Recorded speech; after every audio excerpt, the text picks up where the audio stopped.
മൈസൂർ റോഡായി. തിരിച്ചു വന്ന് കയറി വീണ്ടും ബുദ്ധൻ ആണ്. ആരാണ്? അങ്ങനല്ലേ? ഒരു ബുദ്ധനാണെന്നോ? ബുദ്ധൻ്റെ ഒരു പ്രതിമയാണ്.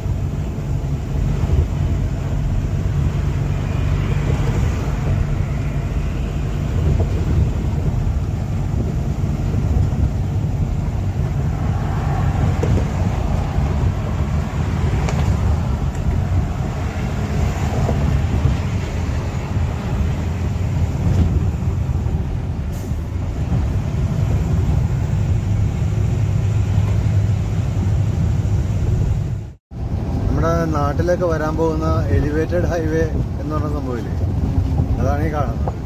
എലിവേറ്റഡ് ഹൈവേ, അതായത് താഴെ കൂടെ റോഡ് പോകുന്നുണ്ട്, അതിൻ്റെ മേളിൽ കൂടെയും വേറെ റോഡ്. താഴെ സിറ്റികൾക്ക് അങ്ങനെ നമ്മൾ ലോക്കൽ ട്രാൻസ്പോർട്ടിനെ ഉപയോഗിക്കാം. ഇത് ലോങ് പോകാൻ നേരെ മൈസൂർ വരെയുള്ള റോഡാണ്. വേറെ സിറ്റികളോ കാര്യങ്ങളോ ഒന്നും ടച്ച് ചെയ്യാതെ പോകാൻ പറ്റും. പക്ഷെ എന്താ പ്രശ്നം എന്ന് വെച്ച് കഴിഞ്ഞാൽ എനിക്ക് നല്ലോണം വിശക്കുന്നുണ്ട്.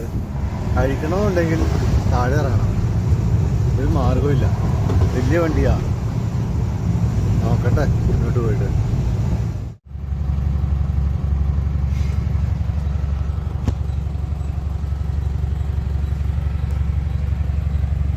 ഇത് മൈസൂർ റോഡിൽ കയറി. മൈസൂർ റോഡിലെ ഫസ്റ്റ് ടോളാണിത്. ആ ടോളിൻ്റെ അവിടെ തന്നെ ഒതുക്കിയിട്ട് കിടന്നുറങ്ങി. കാരണം നൈസ് റോഡ് കാര്യങ്ങളൊക്കെ കവർ ചെയ്ത് ഇങ്ങ് പോകുന്നു.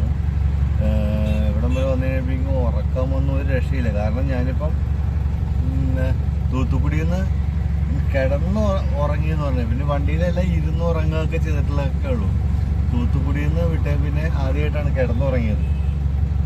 ഇതിപ്പോൾ തൂത്തുക്കുടിയിൽ നിന്നുള്ള പോയി 26-ാം തീയതി ആണ് ഞാൻ ഇവിടുന്ന് പോകുന്നത്. തൂത്തുക്കുടിയിൽ നിന്ന് ഇവിടെ കൊണ്ടുവന്ന് ഹൊസൂർ കൊണ്ടുവന്ന് വണ്ടി ഇട്ടിട്ട് അവിടുന്ന് പോയതാ. അപ്പോൾ ഉറക്കം എന്ന് പറയുന്ന സംഭവം ഭയങ്കരമാണ്. അപ്പോൾ 2 മണിക്കൂറുകളും അത്യാവശ്യം ഉറങ്ങിയിട്ടുണ്ടെന്ന് ഞാനിപ്പോൾ വിചാരിക്കുന്നത്. അത് മതി, അല്ലെങ്കിൽ വണ്ടി ഓടിച്ചെത്തണം എനിക്ക്. മൈസൂർ കൊണ്ടുപോയി ലോഡ് ഇറക്കി അതിന് ശേഷം ബെല്ലാരി ചെന്ന് കഴിഞ്ഞിട്ട് അടുത്ത ലോഡ് എടുക്കുമ്പോഴേക്കാണ് ഒരു സർക്കിളിനകത്തേക്ക് എത്തത്തുള്ളൂ. ഞാൻ വീണ്ടും ആ ഒരു ലൈനിലേക്ക് വരണ്ടേ. ഇപ്പോൾ ബ്രേക്കായി പോയല്ലോ ഇടയ്ക്ക് വെച്ചിട്ട് വീട്ടിൽ പോകേണ്ട വന്നപ്പോൾ. പക്ഷേ ഇതിന് അനുവദിച്ചു എന്നുള്ളതാണ്. ഈ കമ്പനി ലോഡ് കയറ്റിയിരിക്കുന്ന വണ്ടി സൈഡിലാക്കാൻ വേണ്ടിയിട്ട് അനുവദിച്ചു എന്നുള്ളതാണ് മെയിനായിട്ടുള്ളൊരു സാധനം. ഇനിയിപ്പം ബാക്കിയുള്ള കാര്യങ്ങൾ വഴിയെ പറയാം ഞാൻ. ഓക്കെ.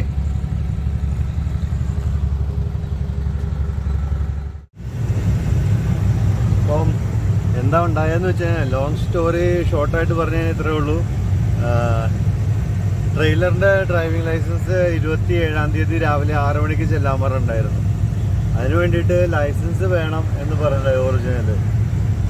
അപ്പം അത് കിട്ടാനായിട്ട് സമയം എടുക്കുന്നു എന്നുള്ളതുകൊണ്ട് തന്നെ എനിക്ക് നേരത്തെ പോകേണ്ടത്. നേരത്തെ ഒന്നുമില്ല, 26-ാം തീയതിക്ക് വൈകിട്ടെങ്കിലും വീട്ടിൽ ചെല്ലണം. എന്നാലാണല്ലോ എനിക്ക് 27-ാം തീയതി രാവിലെ കരുനാഗപ്പള്ളി ചെല്ലാൻ പറ്റുള്ളൂ. ലൈസൻസ് ആണെങ്കിൽ കോയമ്പത്തൂർ ഓഫീസിലായിരുന്നു. അവിടുന്ന് കൊടുത്തു വിട്ട് വരണമായിരുന്നു. ആദ്യം കൊറിയർ അയക്കാമെന്ന് പറഞ്ഞെങ്കിൽ കൊറിയർ അയക്കാൻ പറ്റിയില്ല അവർക്ക്. അത് കഴിഞ്ഞിട്ട് വേറെ വണ്ടിക്കകത്ത് കൊടുത്തു വിട്ട് 26-ാം തീയതി ഉച്ച കഴിഞ്ഞപ്പോൾ വൈകിട്ടായപ്പോഴേക്കും എനിക്ക് അവിടെ തന്നെ വീടിൻ്റെ അടുത്തേക്കുള്ളൊരു വണ്ടിയായിരുന്നു.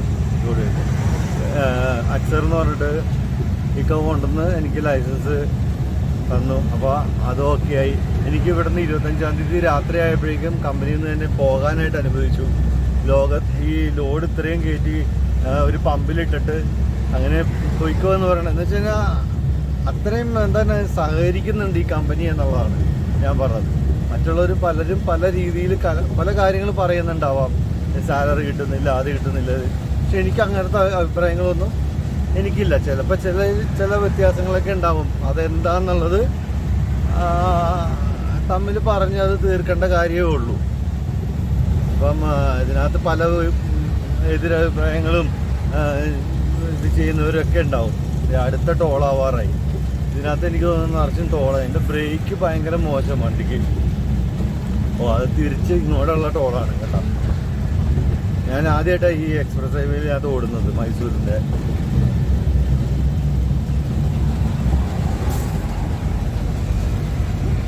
എനിക്കറിയാൻ പാടാത്തത്. അപ്പം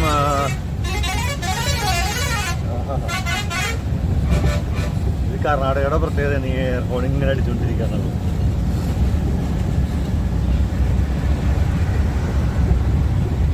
ഇതിനകത്തൊരു ട്രാക്ക് പിടിക്കുക, ആ ഒരു സ്പീഡിലും. അപ്പം ഞാൻ പറഞ്ഞുകൊണ്ടിരുന്ന വെച്ചാൽ അപ്പം ദൈവം ഓരോ കാര്യങ്ങളും നമുക്ക് വേണ്ടി ഒരുക്കുന്നുണ്ട്. അപ്പം അത് നമ്മളങ്ങ് കൂടെ നിന്ന് കൊടുത്താൽ മതി എന്നുള്ള കുറച്ചും കൂടി ഉള്ളൊരു വിശ്വാസം നമുക്ക് വരുന്ന രീതിയിലായിരുന്നു ഈ ലൈസൻസിൻ്റെ കാര്യത്തിൽ നടന്നത്. ലൈസൻസ് എടുക്കാൻ പോകുന്നതിനെ പറ്റി 27-ാം തീയതി ചെല്ലും എന്ന് യാതൊരു ഉറപ്പില്ല. ഞാൻ ട്രിപ്പിൽ ഓൾറെഡി തൂത്തുക്കുടിയിൽ നിൽക്കുന്നു. തൂത്തുക്കുടിയിൽ നിന്ന് ഓടി തിരിച്ച് മൈസൂരേക്ക് ലോഡ് കയറ്റിയേക്കുന്നു. എന്നെ തിരിച്ചു വിടുമോ, എന്ത് ചെയ്യും, എങ്ങനെ ഒന്നും അറിയാൻ മേലാതെ നിന്നിട്ടും ഇതെല്ലാം നടന്നു എന്നുള്ളത് കൊണ്ട് തന്നെ അത് ഭയങ്കര ഒരു അത്ഭുതമായിരുന്നു. എനിക്ക് വലിയ കാര്യമായി പോയി. അതുകൊണ്ട് ആണ് ഞാൻ പറഞ്ഞത്, നമ്മുടെ ഇപ്പം ഇത് പറയാൻ കാരണം വെച്ചാൽ നമ്മുടെ ലൈഫിൽ പല കാര്യങ്ങളും ഉണ്ടാകുമ്പോഴും അത് ചിലവർ പറയും ഡെസ്റ്റിനി, അല്ലെങ്കിൽ എന്താ പറയുന്നത് എൻ്റെ വിധിയ എന്നൊക്കെ പറയുന്നില്ലേ, അത് തന്നെയാ പറഞ്ഞ മാതിരി ദൈവം ഓരോന്ന് നിശ്ചയിക്കുന്നു എന്നുള്ളതാണ് ഞാൻ പറയുന്നത്. എന്ന് പറഞ്ഞ മാതിരി തന്നെ നമ്മുടെ ലൈഫിൽ പല കാര്യങ്ങളും ഉണ്ടാവും. അതൊക്കെ അതിനേമാതിരി വിട്ടുകൊടുക്കാം. ഇപ്പോൾ എന്തുകൊണ്ടും അങ്ങനെ പറയാൻ തോന്നി എനിക്ക്, അങ്ങനെ പറഞ്ഞെന്നുള്ളതുകൊണ്ട്. പിന്നെ അപ്പോൾ ഇതായിരുന്നു 2-3 ദിവസമായിട്ട് എനിക്ക് വീഡിയോ കാര്യങ്ങളൊന്നും എടുക്കാൻ പറ്റാന്ന് വെച്ചാൽ ഈ ലൈസൻസിൻ്റെ പുറകെയുള്ള ഓട്ടത്തിലായിരുന്നു. അത് അവിടെ ചെന്ന് കരുനാഗപ്പള്ളി ചെന്ന് രാവിലെ നേരത്തെ തന്നെ അവിടെ ചെന്ന് കറക്റ്റായിട്ട് എനിക്ക് കണക്ട് ചെയ്ത് ട്രെയിനും കിട്ടി, അല്ല ബസ്സും കിട്ടി. ഇവിടെ നിന്ന് അവിടെ വീട്ടിൽ ചെല്ലാൻ പറ്റി. വീട്ടിൽ നിന്ന് കരുനാഗപ്പള്ളിക്ക് പോകാനായിട്ട് രാവിലെ ചെന്ന് കഴിഞ്ഞപ്പോഴേക്കും എല്ലാ ട്രെയിനുകളെല്ലാം എന്താണ് ലേറ്റായിട്ട് ഓടിക്കൊണ്ടിരിക്കുന്നു എന്ന് പറയുമ്പോൾ തന്നെ കറക്റ്റായിട്ട് ചെന്ന് കഴിഞ്ഞപ്പോൾ കരുനാഗപ്പള്ളി വരെയുള്ള ട്രെയിൻ കിട്ടി എനിക്ക്. കറക്റ്റായിട്ട് കരുനാഗപ്പള്ളി പോയി ഇറങ്ങി ആ വഴിക്കുള്ള ട്രെയിൻ കിട്ടി. അങ്ങനെ അവിടെ കറക്റ്റായിട്ട് ചെന്ന് ലൈസൻസ് അപ്പയർ ചെയ്തു. വണ്ടി ഓടിച്ച് കാണിച്ചാൽ മതിയായിരുന്നു. അത് ഒരു ബുദ്ധിമുട്ടുള്ള ഇത് തന്നെ ചെയ്തുകൊണ്ടിരിക്കുന്നതല്ലേ നമ്മൾ. അപ്പം വണ്ടി ഓടിച്ച് കാണിക്കുക എന്നുള്ളതൊരു കാര്യമല്ല.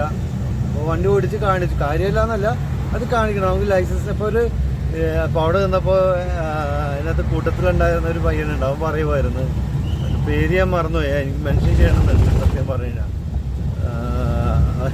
അവനോടൊന്ന് പറഞ്ഞാണ് ഈ യൂണിഫോം ഇട്ട ഒരാളെ കാണുമ്പോൾ അപ്പം തന്നെ നമുക്കൊരു ചെറിയൊരു വിഷമം ഉണ്ടാവും എന്നാണ് പറഞ്ഞത്. അപ്പോൾ അത് ഇല്ലാതിരിക്കാൻ വേണ്ടിയിട്ട് എന്ന് വെച്ചാൽ അത് നമുക്ക് അങ്ങനെയാണ്, നമ്മളങ്ങനെയാണ് എന്ന് വെച്ചാൽ ഈ വണ്ടി ഫീൽഡിലുള്ളവരുടെ കാര്യം പറഞ്ഞ കേട്ടോ. ഇപ്പോൾ ഒരു യൂണിഫോം ഇട്ട ഒരാൾ പെട്ടെന്ന് കാണുമ്പോഴേക്കും ആ യെസ് സർ എന്ന് പറയണ ഒരു സംഭവം. അല്ലെങ്കിൽ അപ്പം തന്നെ ഒരു ഞാൻ പറഞ്ഞു അങ്ങനെയൊക്കെ പറയാം പേടി വരുമെന്ന് പറയാൻ പറഞ്ഞ് പേടി മാറാനായിട്ട് ഒറ്റ മാർഗമുള്ളൂ. അപ്പം തന്നെ മറ്റേ വഴിയിൽ RTO പിടിക്കാൻ നേരത്ത് നമ്മൾ ഒരു ചെറിയ 200-500 എടുത്ത് നോക്കി കാണിക്കുന്നവരൊക്കെ ഉണ്ട്. അത് പറഞ്ഞാൽ കാണിച്ചാൽ മതി. ഭാഗ്യത്തിന് പുള്ളിക്കാരൻ യൂണിഫോമിലല്ലായിരുന്നു വന്നത്, യൂണിഫോം ഇല്ലാതെ വന്നത്. അതുകൊണ്ട് ആർക്കും ഒരു ടെൻഷൻ ഉണ്ടായിരുന്നില്ല. സുഖമായിട്ട് എല്ലാവരും വണ്ടി ഓടിച്ച് കാണിച്ചു. നല്ലവണ്ണം വണ്ടി ഓടിക്കാൻ അറിയാവുന്നവർ തന്നെ കേട്ടോ വന്നത്. അപ്പോൾ ആ കൂട്ടത്തിൽ ആർക്കെങ്കിലും ജോലിക്ക് ആവശ്യമുണ്ടെങ്കിൽ ഞാൻ പറഞ്ഞിട്ടുണ്ട് ഇവിടെ കയറാനായിട്ട്, രാമജയത്തിൽ കയറാനായിട്ട്.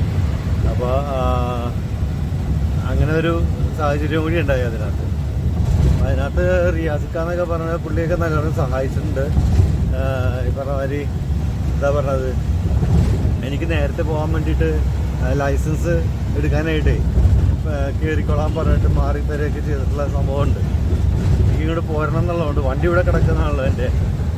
അതുകൊണ്ട് തന്നെ അവിടെ വെച്ച് എനിക്ക് നമ്മുടെ ഈ ചാനൽ കണ്ടുകൊണ്ടിരിക്കുന്ന സുനിച്ചേട്ടനെ കണ്ടു. പുള്ളിക്കാരന് ഇതേമാതിരി ഞാൻ പറഞ്ഞിട്ടാണ് ഇവിടെ നാമക്കലിൽ പോയി ട്രെയിനിങ് എടുത്തത്. പുള്ളിയും വന്നു, ലൈസൻസ് അറ്റൻഡ് ചെയ്തു, ലൈസൻസ് പാസ്സായി. അങ്ങനെ എല്ലാം കൂടെ അടിപൊളിയായിരുന്നു. ഇതൊക്കെ കഴിഞ്ഞ് തിരിച്ച് വണ്ടിക്കകത്ത് കയറിയപ്പോൾ അപ്പോൾ ഇത്രയും കൊണ്ട് ഈ ഒരു വീഡിയോ അങ്ങ് നിർത്താമെന്ന് തോന്നണം. ഇനി അത് കഴിഞ്ഞിട്ട് അടുത്തൊരു പാർട്ടായിട്ട് ഞാൻ വേറെ ഒരു വീഡിയോ ചെയ്തിടാം. അപ്പോൾ എല്ലാവർക്കും എൻ്റെ വീഡിയോയും കാര്യങ്ങളൊക്കെ ഇഷ്ടപ്പെടുന്നു എന്ന് അറിയുന്നതിൽ സന്തോഷം. എന്തെങ്കിലുമൊക്കെ ചെറിയ ചെറിയ ഇൻഫർമേഷനും കാര്യങ്ങളൊക്കെ ആയിട്ട് ഞാൻ ഇതിനകത്ത് ഓരോ വീഡിയോയ്ക്കകത്തും ചെയ്യാൻ ശ്രമിക്കാം. കുറച്ചുകൂടിയൊക്കെ നന്നാക്കാനായിട്ട് ശ്രമിക്കുന്നുണ്ട്. ഈ വീഡിയോയുടെ ക്വാളിറ്റി കൂട്ടാൻ പറഞ്ഞു കഴിഞ്ഞാൽ ഈ പറഞ്ഞ മാതിരി ഫോൺ മാറ്റണം, ക്യാമറ മാറണം, അങ്ങനെയൊക്കെയുള്ള കാര്യങ്ങളുണ്ട്. ഇപ്പം ഷേക്കിങ് കാര്യങ്ങളൊക്കെ മാറണമെങ്കിൽ അങ്ങനത്തെ കാര്യങ്ങളൊക്കെ ചെയ്യേണ്ടതായിട്ടുണ്ട്. അതിനൊക്കെ ഈ പറഞ്ഞ എനിക്ക് വേറെ വരുമാനമൊന്നും ഇല്ല. അത്യാവശ്യം ഈ വണ്ടി ഓടിച്ച് കിട്ടുന്ന വരുമാനമാണ് ഇതിനെല്ലാം ഉപയോഗിച്ചുകൊണ്ടിരിക്കുന്നത്, എന്ത് കാര്യങ്ങൾക്കാണ് ഇപ്പം. അപ്പം അതുകൊണ്ട് തന്നെ അതിൻ്റെതായ ചെറിയ ചെറിയ പരിമിതികൾ ഞാൻ നേരത്തെയും പറഞ്ഞിട്ടെന്ന് തോന്നുന്നു. ചെറിയ ചെറിയ പരിമിതികൾ ഉണ്ടാവും, ക്ഷമിക്കുക. ബാക്കി നമ്മൾ കുറച്ചുകൂടിയൊക്കെ കഴിയുമ്പോഴേക്ക് ശരിയായിക്കോളൂ എന്ന് പ്രതീക്ഷിക്കുന്നു കേട്ടോ. അപ്പോൾ ഇനി അടുത്ത മഴ വരുന്നുണ്ട് ഇവിടെ. അപ്പോൾ മഴയ്ക്ക് മുന്നായിട്ട് വീഡിയോ ഒക്കെ നിർത്തിയേക്കാണ്. അപ്പം എന്തായാലും പുതിയൊരു വീഡിയോയിൽ കാണുന്നവരെ ബൈ.